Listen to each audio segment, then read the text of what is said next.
దైవం మానుష్య రూపేణ వాళ్ళ కష్టాల్ని ఖాయమని అమ్మవారిని బ్రతిమాలుకుంటున్నారు. మనం ఎంత దేవుళ్ళాడినా ఈ పడవబడ్డ భూమికి ఎవరొస్తారనుకుంటున్నారు, కానీ దైవం మనిషి రూపంలో వస్తుందనడానికి నిదర్శనమే కథ సమ్మక్క సారక్క కథ.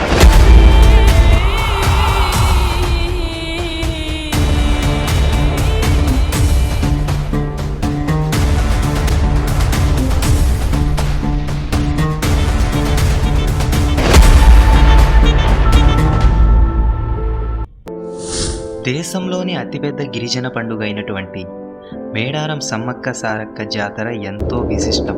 కుంభమేళా తరువాత అంతటి విశిష్టత కలిగిన ఈ జాతర వివిధ రాష్ట్రాలైనటువంటి మహారాష్ట్ర, ఆంధ్రప్రదేశ్, కర్ణాటక, ఛత్తీస్గఢ్ నుంచి కోట్లాది మంది భక్తులు వస్తారు. ప్రతి 2 సంవత్సరాలకు ఒకసారి మాఘశుద్ధ పౌర్ణమి రోజున మొదలయ్యి వరుసగా 4 రోజుల పాటు జరిగే ఈ జాతర ఎంతో మంది వచ్చి తమ మొక్కులను తీర్చుకుంటారు. దేశంలోని అతిపెద్ద గిరిజనుల పండగగా గుర్తింపు పొందింది మేడారం జాతర. తెలంగాణ కుంభమేళా అని పేరు పొందిన ఈ జాతర ఎంతో మంది ఆదివాసీ గిరిజనులకు ఆత్మవిశ్వాసం వంటిది. కోట్లాది మంది భక్తులకు కొంగు బంగారాన్ని ఇచ్చే తల్లి ఈ సమ్మక్క సారక్క. క్రీస్తు శకం 13వ శతాబ్దంలో కోయ పురాణం ఆధారంగా సమ్మక్క సారక్కల జీవిత చరిత్రను చూసుకుంటే, ఒక ప్రాంతంలో కోయదారు ఉండేవారు. వారికి సంతాన ప్రాప్తి లేకపోవడంతో దంపతులిద్దరూ కలిసి ఎంతో మంది దేవతలకు పూజలు చేసినా ఫలితం లేకపోయింది. ఒకరోజు కోయదర అడవికి వేటకు వెళుతుండగా మార్గం మధ్యలో పుట్ట మీద ఒక పాపని చూశాడు. ఆ పాపకి కాపలాగా పులులు, సింహాలు కాపలా కాస్తున్నాయి. కోయదొర ఎంతో సంతోషంతో వనదేవతలకు నమస్కరించుకొని ఆ పాపని ఇంటికి తీసుకుని వెళ్ళాడు. మాఘ పౌర్ణమి రోజున ఆ పాపకి సమ్మక్క అని పేరు పెట్టారు. ఆ తర్వాత పాప పెరిగి పెద్దయ్యే కొద్దీ ఎంతో దివ్యంగా, ఆనందంగా ఉండేది. వారి గ్రామస్తులని తమ కన్న బిడ్డల్లాగా చూసుకునేది.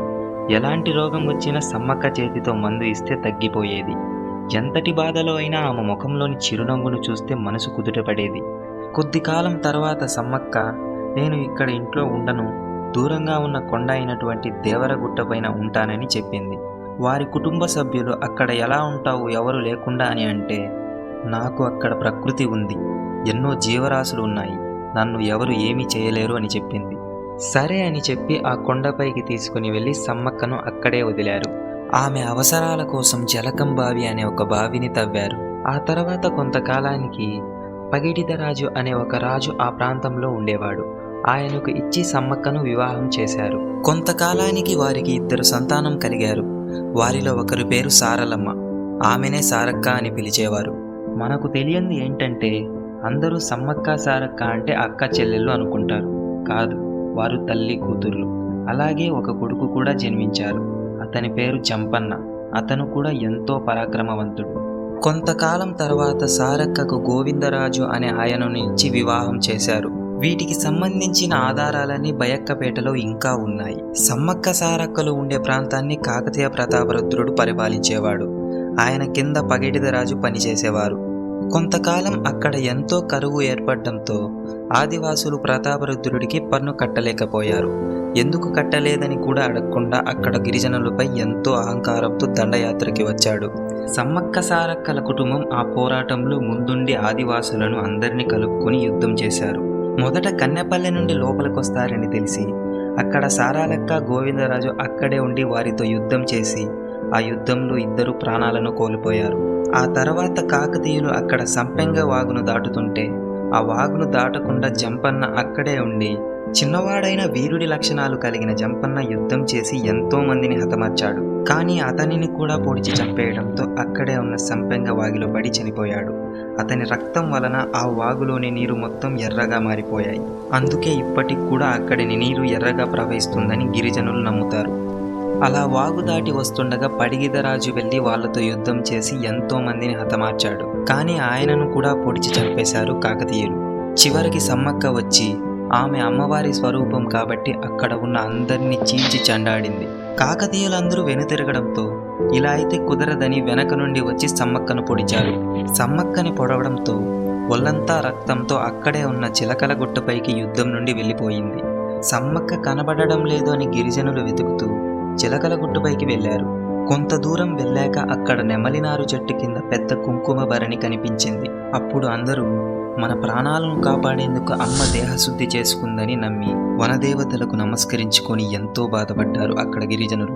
ఆ మరుసటి రోజు ప్రతాపరుద్రుడికి కలలో వారి కులదైవం కాకతీదేవి అమ్మవారు కనిపించి, ఏమిటి నీ అహంకారం, బలహీనులపైన యుద్ధం చేసేదని చెప్పి ఇలా చేస్తే ఊరుకోనని చెప్పడంతో మరుసటి రోజు యుద్ధాన్ని ఆపి గిరిజనులకు క్షమాపణ చెప్పాడు ప్రతాపరుద్రుడు. వెంటనే మేడారాన్ని స్వతంత్ర రాజ్యాంగం కింద ప్రకటించాడు. ఎంతోమంది ఆదివాసీ గిరిజనులను కాపాడేందుకు వచ్చిన వనదేవత వలె ఈ సమ్మక్క సారక్క కుటుంబాలని వారు నమ్ముతారు అక్కడి గిరిజనులు. ఇది సమ్మక్క సారక్క అమ్మవారి కథ. ఇప్పుడు 4 రోజుల పాటు ఈ జాతర ఎలా నిర్వహిస్తారో మనం తెలుసుకుందాం. మొదటి రోజు మాఘ పౌర్ణమి రోజు మొదలుపెట్టి కన్నపల్లె నుండి సారక్క అమ్మవారిని తీసుకుని వస్తారు. ఆ తర్వాత కొండాయి అనే ఊరు నుండి గోవిందరాజుని తీసుకుని వస్తారు, అంటే సారక్క యొక్క భర్త. తర్వాత పొనుకొండ అనే ఊరు నుండి పడిగిదరాజుని తీసుకుని వస్తారు. అలా వారిని మొదటి రోజు తీసుకుని వచ్చి మేడారం గెద్దె మీద కొలువుంచుతారు. రెండవ రోజు ఇదే ముఖ్యమైన రోజు. చిలకల గుట్టపై నుండి సమ్మక్క ప్రతిరూపమైనటువంటి పెద్ద కుంకుమ భరణిని తీసుకుని వస్తారు. అందుకుగాను గిరిజన పూజారుల బృందమైన కొంతమంది చిలకల గుట్టపై అంగరంగ వైభవంగా మేళతాళాలతో ధూపం వేసుకొని గుట్టపైకి వెళ్తారు.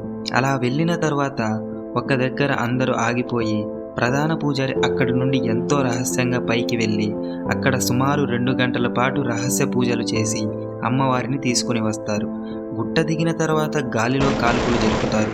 అలా అక్కడ నుండి అమ్మవారిని మేళతాళాలతో జన సంద్రోహంలో అమ్మవారిని స్మరిస్తూ మేడారం గద్దె మీద కొలువుంచుతారు. మూడవ రోజు మేడారం గద్దె మీదకు అందరూ కొలువవడంతో జంపన్న వాగులు స్నానం చేసి భక్తులందరూ వచ్చి అమ్మవారిని దర్శించుకొని కానుకలు సమర్పిస్తారు. సమ్మక్క సారక్క అమ్మవారికి తమ ఇంటి ఆడపడుచుకు ఇచ్చే చీర, సారే, గాజులు, వడిబియ్యాన్ని సమర్పిస్తారు. అలానే కోరికలు నెరవేరిన వారు నిలువెత్తు బంగారాన్ని కానుకగా ఇస్తారు, అంటే బెల్లాన్ని బంగారం అని అంటారు. అలా కోట్లాది మంది అక్కడికి వచ్చి తమ తమ మొక్కులను తీర్చుకుంటారు. 4వ రోజు చివరి రోజు అమ్మవార్లకు అయ్యవార్లకు పూజలు చేసి నమస్కరించుకొని వారి స్వస్థలాలకు సాగనంపుతారు. ఇది 4 రోజుల పాటు జరిగే మేడారం సమ్మక్క సారక్క అమ్మవారిల జాతర విశిష్టతలు. అమ్మవారు నా కోసం ప్రతి 2 సంవత్సరాలకు ఒకసారి జాతర చేయండి, మీకోసం మీ మొక్కులను తీర్చుతా అని చెప్పడంతో ఇక్కడ 700 సంవత్సరాల నుండి జాతరలు జరుగుతూనే ఉన్నాయి. వీళ్ళకి ఆపద వస్తే ఆ అమ్మవారే వీళ్ళ ఆవహించి ముందుకు